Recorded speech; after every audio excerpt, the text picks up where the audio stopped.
உங்கள் ஜாய் டிவியில் திங்கள் முதல் சனி வரை இரவு 10 மணி முதல் 10:30 மணி வரையும் மற்றும் ஒவ்வொரு வெள்ளியும் மாலை 8:30 மணி முதல் 9:30 மணி வரை.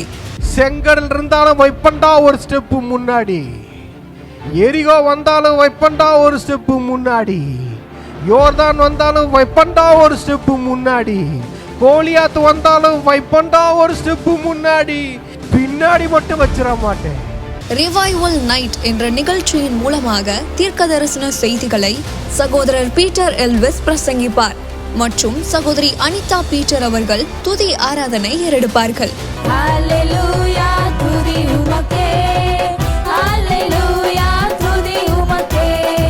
மனிதர்களின் வார்த்தையால் பாதிக்கப்பட்டது போதும், கடவுளின் வார்த்தையால் பாதிக்கப்படுவோம் வாருங்கள். நமக்குள் இருக்கும் இயேசு கிறிஸ்துவை உலகத்திற்கு காட்டும் நேரம் இது. வாருங்கள், இயேசுவுக்காய் எழும்புவோம்.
செய்திட்ட எல்லா நன்மைகளுக்காக மனதார நன்றி சொல்கிறோம்ப்பா, நன்றி சொல்கிறோம். எல்லா முழங்கால்களும் இயேசுவின் நாமத்திற்கு முன்பாக முடங்கும் நாங்கள் பார்க்குறோம் ஆண்டவரே.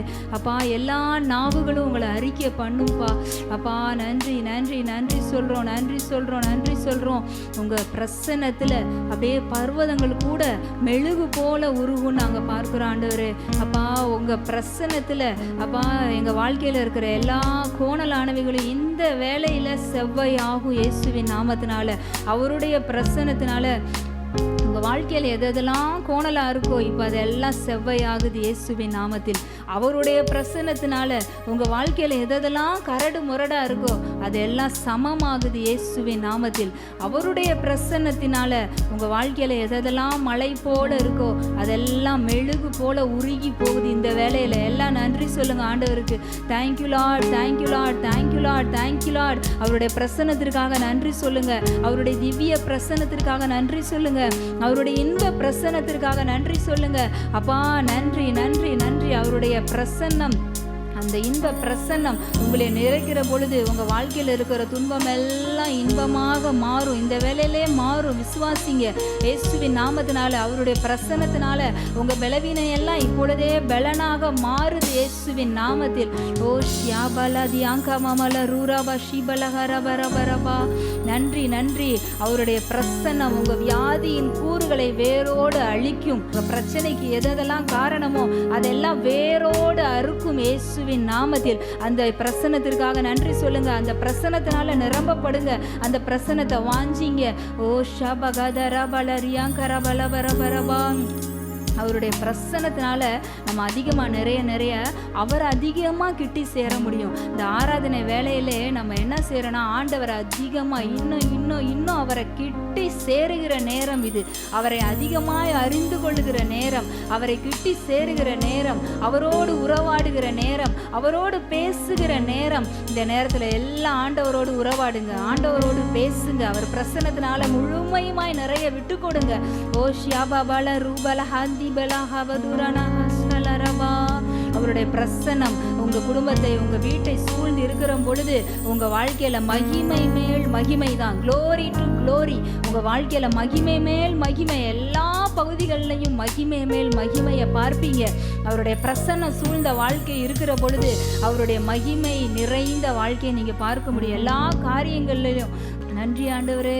அப்பா, அந்த மகிமை இருக்கும் பொழுது உங்கள் வாழ்க்கையில் நீங்கள் வர வர விருத்தி அடைவீங்க, வர வர விருத்தி அடைவீங்க. உங்கள் வாழ்க்கையில் விருத்தி இது முதற்கொண்டு இது எதெல்லாம் விருத்தி இல்லைன்னு நினைக்கிறீங்களோ, இனிமேல் அவருடைய பிரசன்னம் சூழ்ந்து உங்கள் வாழ்க்கையில் உங்கள் குடும்பத்தில் உங்கள் மேலே இருக்கும் பொழுது வர வர உங்களுக்கு உங்கள் வாழ்க்கையில் விருத்தி, வர வர பெருக்கம், வர வர உயர்வு, வர வர ஆசீர்வாதம். அப்பா நன்றி சொல்கிறோம். இந்த ஆராதனை எங்களோடு இணைந்து ஆராதிக்கிற எல்லா குடும்பங்கள் மீது இந்த வார்த்தையை சொல்கிறோம் ஆண்டவரே. அவங்க வாழ்க்கையில் அவங்க வர வர விருத்தி அடைவார்களாக இயேசுவின் நாமத்தில், பலப்படுவார்களாக இயேசுவின் நாமத்தில், வர வர ஆசீர்வதிக்கப்படுவார்களாக இயேசுவின் நாமத்தில், உயர்த்தப்படுவார்களாக இயேசுவின் நாமத்தில். மகிமை மேல் மகிமை, க்ளோரி டு க்ளோரி அவங்க வாழ்க்கையில் எல்லா பகுதிகளிலும் வெளிப்படுவதாக நாங்கள் பிளஸ் பண்ணுறோம் ஆண்டவரே. அப்பா, இந்த ஆராதனை முழுவதும் கரங்களில் கொடுக்குறோம் ஆவியானவரே. எங்களை தாழ்த்தி அர்ப்பணிக்கிறோம் இயேசுவின் நாமத்தில் பிதாவே, ஆமென்.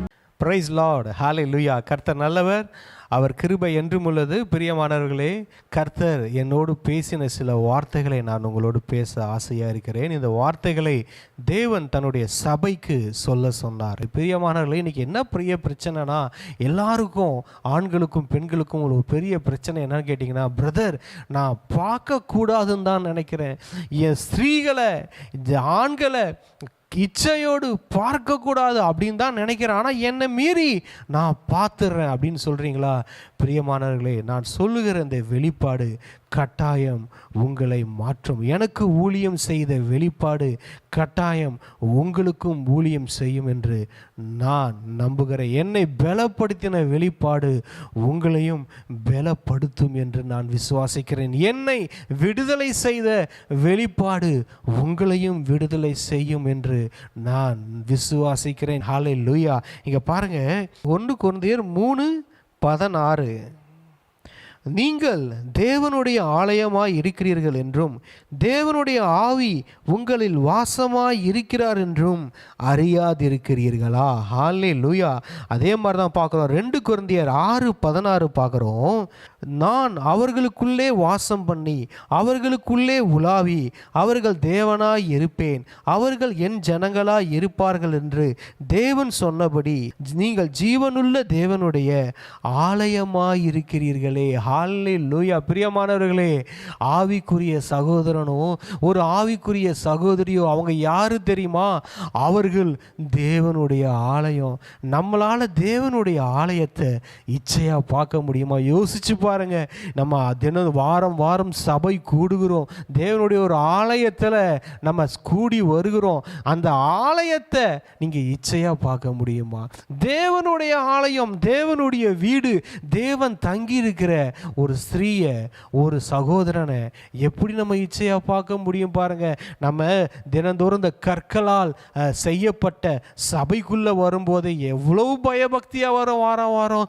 அதை விட கற்களால் செய்யப்பட்ட அந்த ஆலயத்துக்கு நம்ம இவ்வளவு மரியாதை கொடுக்கிறோம்னா, ஒரு தேவன் அண்ட சராசரங்களையும் படைத்த கர்த்தாதி கர்த்தர் ஆண்டவராகிய இயேசு கிறிஸ்து பரிசுத்த ஆவியான தெய்வம் தங்கி வாழுகிற ஒரு ஸ்திரீயை, ஆலயமாக தங்கி இருக்கிற அந்த ஸ்திரீயை, அந்த சகோதரியை நம்ம எப்படி ஒரு இச்சையோடு பார்க்க முடியும்? பாருங்க, அந்த சகோதரிக்குள் ஆண்டவராகிய இயேசு கிறிஸ்து இருக்கிறார். இப்போ நம்ம பார்க்கும் போது எப்படி திரும்ப இருக்கணும்? ஒரு ரட்சிக்கப்பட்ட சகோதரிகளை நம்ம பார்க்கும் போது அந்த சகோதரிக்குள் அவங்க ஒரு தேவனுடைய ஆலயம், அவங்க ஒரு தேவன் தங்கி தாபரித்திருக்கிற உலாவுகின்ற ஒரு ஆலயம், என் தேவனாகிய கர்த்தரின் வீடு அவர்கள். அந்த வீட்டை, தேவனுடைய வீட்டை நான் எப்படி கல்லர் குகையாக்க முடியும்? அந்த வீட்டை நான் தப்பாக பார்க்க முடியும்? தேவன் அவர்களுக்குள்ள வாசம் செய்து கொண்டிருக்கிறார்கள். அந்த சகோதரிக்குள்ள, அந்த சகோதரனுக்குள்ள தேவன் வாழ்ந்து கொண்டிருக்கிறார். அவர் ஒரு ஆலயமாக வாழ்ந்து கொண்டிருக்கிறார். அவர் ஒரு சொந்த வீடாக வாழ்ந்து கொண்டிருக்கிறார். அந்த வீட்டை நான் இச்சையா பார்த்தேன்னா அது எவ்வளவு கொடூரம்! கர்த்தரை கோபப்படுத்தும். நம்ம ஒவ்வொரு சகோதரியும் எப்படி தெரியுமா பார்க்கணும்? அவங்கள சர்ச்சாக பார்க்கணும் பிரதர் அண்ட் சிஸ்டர். அவங்கள தேவனுடைய ஒரு ஆலயமாக பார்க்கணும். அப்படி பார்க்கும்போது தவறான எண்ணங்கள் அந்த சகோதரிகள் மேலே வராது, அந்த சகோதரன் மேலே வராது. அந்த யாராவது ஒரு சகோதரியை உங்களுக்கு இச்சையாக பார்க்குற மாதிரி தூண்டுதல் வருதுன்னா, ஒரு உணர்வு வருதுன்னா, உங்களுக்கு நீங்களே சொல்லிக்கோங்க, அவங்க தேவனுடைய ஆலயம். ஐயோ, தேவனுடைய ஆலயத்தை போய் நான் எப்படி தவறாக தொட முடியும்? என் சிந்தனையில் கூட நான் அந்த தேவனுடைய ஆலயத்தை தவறாக தொட்டுடக்கூடாது.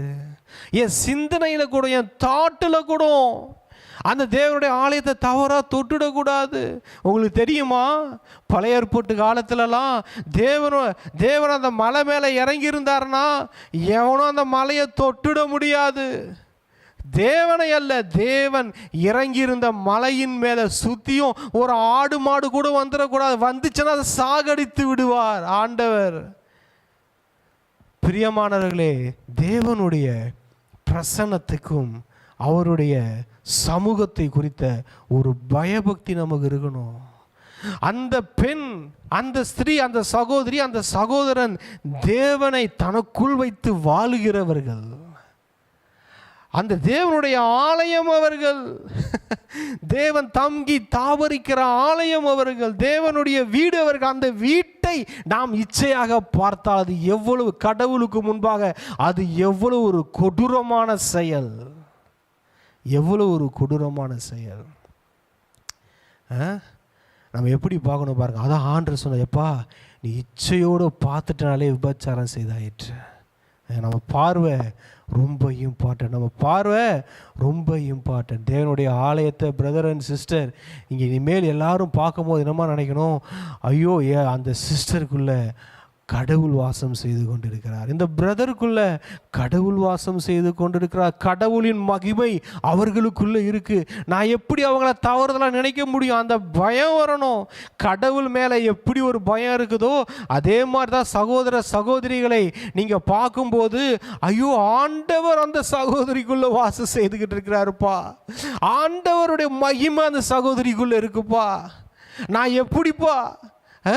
நான் எப்படி அவங்கள தவறாக நான் நினைக்க முடியும்? கர்த்தர் அவர்களுக்குள்ள வாசம் செய்து கொண்டிருக்கிறார். அவர்கள் தேவனுடைய ஆலயத்தை போய் யாராவது அசிங்கமாக நினைக்க முடியுமா? அந்த கான்சியஸ் வரணும். உங்கள் சிந்தைக்கும் இருதயத்துக்கும் இந்த வார்த்தைகளை விதையுங்க. சொல்லுங்க, உங்கள் ஆத்மாவுக்கு சொல்லுங்க, உங்கள் ஆசைகளுக்கு சொல்லுங்க, உங்களுக்குள்ள வர உணர்வுகளுக்கு சொல்லுங்க. அதை நீங்கள் கண்ட்ரோல் பண்ணுங்க. இந்த வார்த்தைகள் உங்களுக்கு ஊழியம் செய்ய வேண்டும். உள்ள ஆவியானவர் உலாவி கொண்டிருக்கிற ஒரு ஸ்திரீயையோ சகோதரனையோ நீங்கள் எப்படி இச்சையாய் பார்க்க முடியும்? இச்சையாய் எப்படி பார்க்க முடியும்? ஒரு கான்சியஸ் வரணும். ஒரு சகோதரன்ட்ட சகோதரியோ சகோதரிகிட்ட சகோதரனோ பேசும்போது நீங்கள் தேவனுடைய ஆலயத்திடம் பேசிக்கொண்டிருக்கிறீர்கள் என்ற உணர்வு உங்களுக்கு வர வேணும். ஒரு அவேர்னஸ் வர வேணும். எப்போ நான் பேசுகிறது, ஒரு சகோதரிகிட்ட பேசுகிறேன்னா நான் தேவனுடைய ஆலயத்துக்கிட்ட பேசிக்கிட்டு இருக்கேன்ப்பா, தேவன் வாசம் செய்து கொண்டிருக்கிற ஒரு சகோதரிக்கிட்ட பேசிக்கிட்டு இருக்கேன்ப்பா, அவங்கக்கிட்ட இருந்து ஏதாவது தேவனுடைய வார்த்தை வருமா? அப்படி தான் நம்ம நிற்கணும். இந்த சகோதரன்ட்ட பேசுகிறேன், இது தேவனுடைய ஆலயம், இந்த பிரதர்கிட்ட நான் பேசுகிறேன், தேவன் அவருக்குள்ளே வாசம் செய்து கொண்டிருக்கிறார், இவர்கிட்ட நான் பேசும்போது இவர்கிட்ட இருந்து தேவனுடைய வார்த்தை ஏதாவது வருமா? அப்படி தான் நம்ம நினைக்கணும். தவறாக நினைக்கக்கூடாது. யோசிச்சு பாருங்க. நான் கம்பேர் பண்ணுறேன், தேவனுடைய ஆலயத்தை இச்சையாக நம்மளால் பார்க்க முடியுமா? முடியாதுல்ல. தேவனை நம்ம இச்சையாக பார்க்க முடியுமா? முடியாதுல்ல. அவர் மகா பரிசுத்தர், அவர் மகா பரிசுத்தர், அவர் பரிசுத்தர் பரிசுத்தர் பரிசுத்தர் என்று சர்வ சேனையும் அவரை துதித்து கொண்டிருக்கிறது, ஆராதித்து கொண்டிருக்கிறது, உயர்த்தி கொண்டிருக்கிறது. அந்த பரிசுத்தரையா, அந்த பரிசுத்தர் அந்த சகோதரிக்குள் வாசம் செய்து கொண்டிருக்கிறார். அந்த பரிசுத்தர் வாசம் செய்து கொண்டிருக்கிற சகோதரியை நாம் எப்படி இச்சையாய் பார்க்க முடியும்? இந்த வார்த்தைகள் நமக்குள்ள, இந்த வெளிப்பாடு நமக்குள்ள ஊடுருவி போகணும் பாருங்க. போச்சுன்னா நம்ம பார்வை மாறிடும், நம்ம எண்ணங்கள் மாறிடும், நம்ம சிந்தைகள் மாறிடும். 1 கொரிந்தியர் 3:16-17 ஒருவன் தேவனுடைய ஆலயத்தை கெடுத்தால் அவனை தேவன் கெடுப்பார். தேவனுடைய ஆலயம் பரிசுத்தமாக இருக்கிறது, நீங்களே அந்த ஆலயம். என்ன பாருங்க, ஒருவன் தேவனுடைய ஆலயத்தை கெடுத்தால் அவனை தேவன் கெடுப்பாராம். எப்பா, தேவன் வாசம் செய்கிற சகோதரிய உங்கள் பார்வையினால இச்சையா பார்த்தீங்கன்னா, தேவனுடைய ஆலயத்தை அசிங்கமாக பார்த்தீங்கன்னா, தேவனுடைய ஆலயத்தை நீங்கள் கெடுக்க பார்த்தீங்கன்னா, கர்த்தர் உங்களை கெடுப்பார் என்று வேத வார்த்தை சொல்கிறது. உங்கள் வாழ்க்கை கெடுக்கப்படும், உங்களுடைய சரீரம் கெடுக்கப்படும். இந்த பயம் வரணும் பாருங்க. ஒருவன் தேவனுடைய ஆலயத்தை கெடுத்தால், தேவனுடைய ஆலயம் என்பது ஒரு கட்டிடம் அல்ல. இன்றைக்கு தேவனுடைய ஆலயம் நீங்களும் நானும் தான். இன்னைக்கு நிறைய பேர் விழுந்து கொண்டிருக்கிறார்கள், நிறைய பேர் இந்த விஷயத்தில் தவறி கொண்டிருக்கிறார்கள். இச்சை என்ற ஒரு காரியத்தினால அநேக ஊழியங்கள் தரைமட்டமாகி கொண்டிருக்கிறது, அநேக தரிசனங்கள் தரைமட்டமாகி கொண்டிருக்கிறது, அநேக ஊழியர்கள் இருக்கின்ற இடமே தெரியாமல் காணாமல் போகிறார்கள். நீங்க பழகுறீங்களே சகோதரிகள், அவர்களும் தேவனுடைய ஆலயம்தான். நீங்க பார்க்குறீங்களே சகோதரர்கள், அவர்கள் தேவனுடைய ஆலயம். அந்த ஆலயத்தை கெடுக்க நினைக்காதீங்க, உங்க வலையில விழ வைக்க நினைக்காதீங்க. ஒரு தேவ மனுஷனை தவறா பார்த்து அவங்கள பாவ வலையில விழ வைக்க நினைக்கிற சகோதரனோ சகோதரிய சொல்லுகிறேன், உங்களை கர்த்தர் கெடுப்பார். ஏன்னா நீங்க கெடுக்கிறது, நீங்க வீணாக்குறது எது தெரியுமா? அந்த சகோதரன் சகோதரியின் மேல் இருக்கிற அபிஷேகத்தோடு விளையாடுகிறீர்கள், அந்த அழைப்போடு விளையாடுகிறீர்கள், நீங்கள் தேவனோடு விளையாடுகிறீர்கள், நீங்கள் தேவனுடைய ஆலயத்துக்கு விரோதமாக விளையாடுகிறீர்கள். கர்த்தர் சொல்கிறார், தேவன் அவர்களை கெடுப்பார். தேவன் ஒருவனை நாசமாக்குறதுனா அது ரொம்ப கொடூரமானது பாருங்க. தேவன் ஒருத்தவங்களை நாசமாக்கினதுன்னா அது எவ்வளோ பெரிய விஷயம் தெரியுமா? கடவுள் ஒருத்தரை நாசம் பண்ணார்னா எப்படி இருக்கும்? வேதத்தில் நம்ம பார்த்துருக்குறோம், சோதோம் கொமோரால இருந்து நிறைய இடங்கள்ல நம்ம பார்த்துருக்குறோம். பிரியமானவர்கள், இந்த விஷயத்தில் நம்ம விளையாட்டாக இருக்கக்கூடாது, கர்த்தருடைய வார்த்தைக்கு நம்ம செவி கொடுக்கணும். பிரியமானவர்களே, ரெண்டாவது இன்னொன்று சொல்கிறேன். அநேகர் விசுவாசிகள் அவிசுவாச பெண்களோடும் அவிசுவாச ஆண்களோடும் தவறான உறவில் இருக்கிறீங்க. அது மாத்திரம் இல்லை, இச்சையில் தவறாக பார்க்குறீங்க. சரி, ஆண்டவருடைய பிள்ளைகளை தானே இப்போ பார்க்கக்கூடாது, ரட்சிக்கப்படாதவங்களை பார்க்கலாம்ல.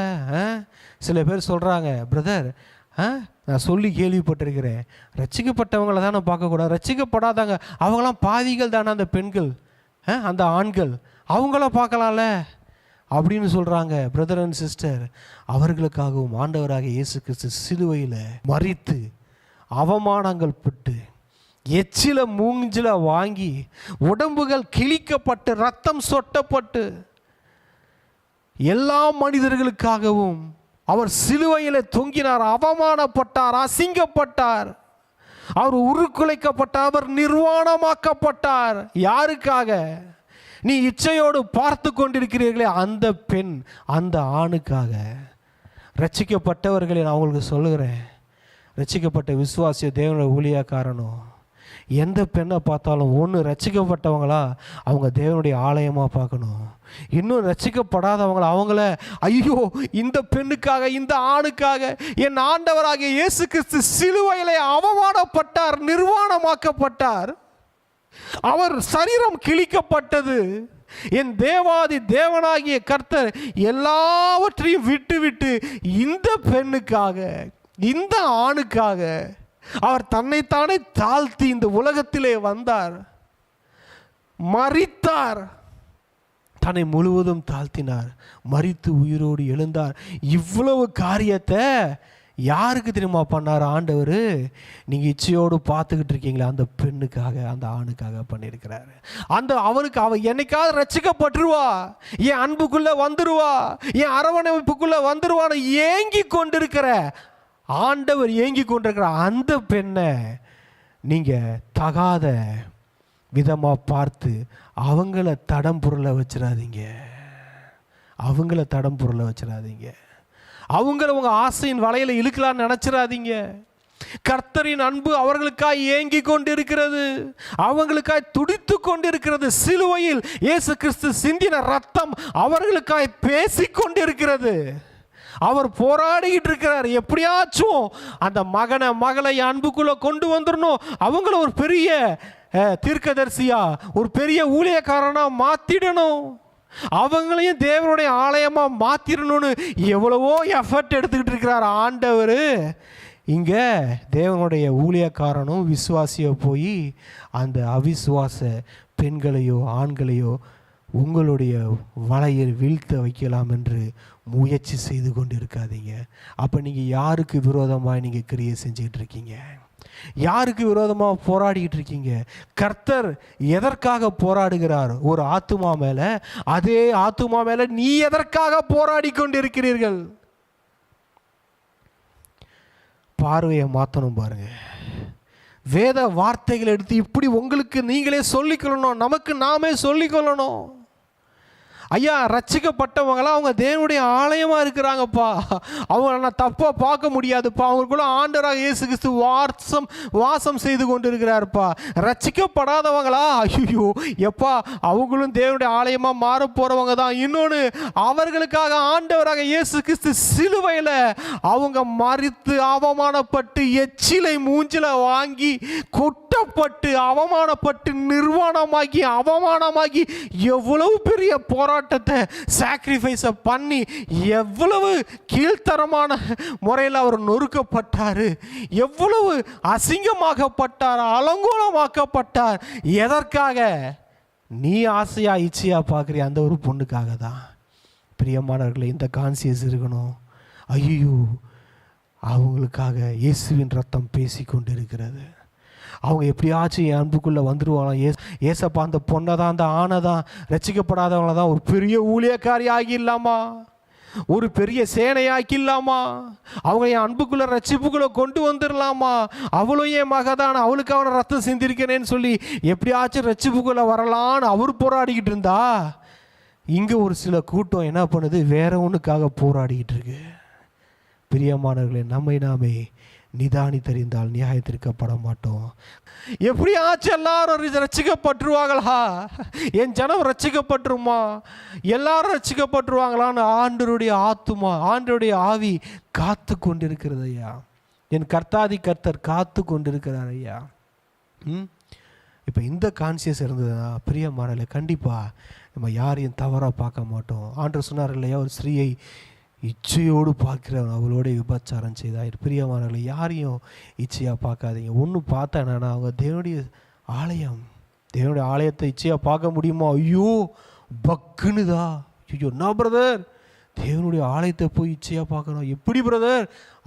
அதே தான், ஒரு ஸ்திரீயோ சகோதரனோ தேவனுடைய ஆலயமாக இருக்கிறாங்க, அவங்கள நம்ம இச்சையாக பார்க்க முடியாதுல்ல.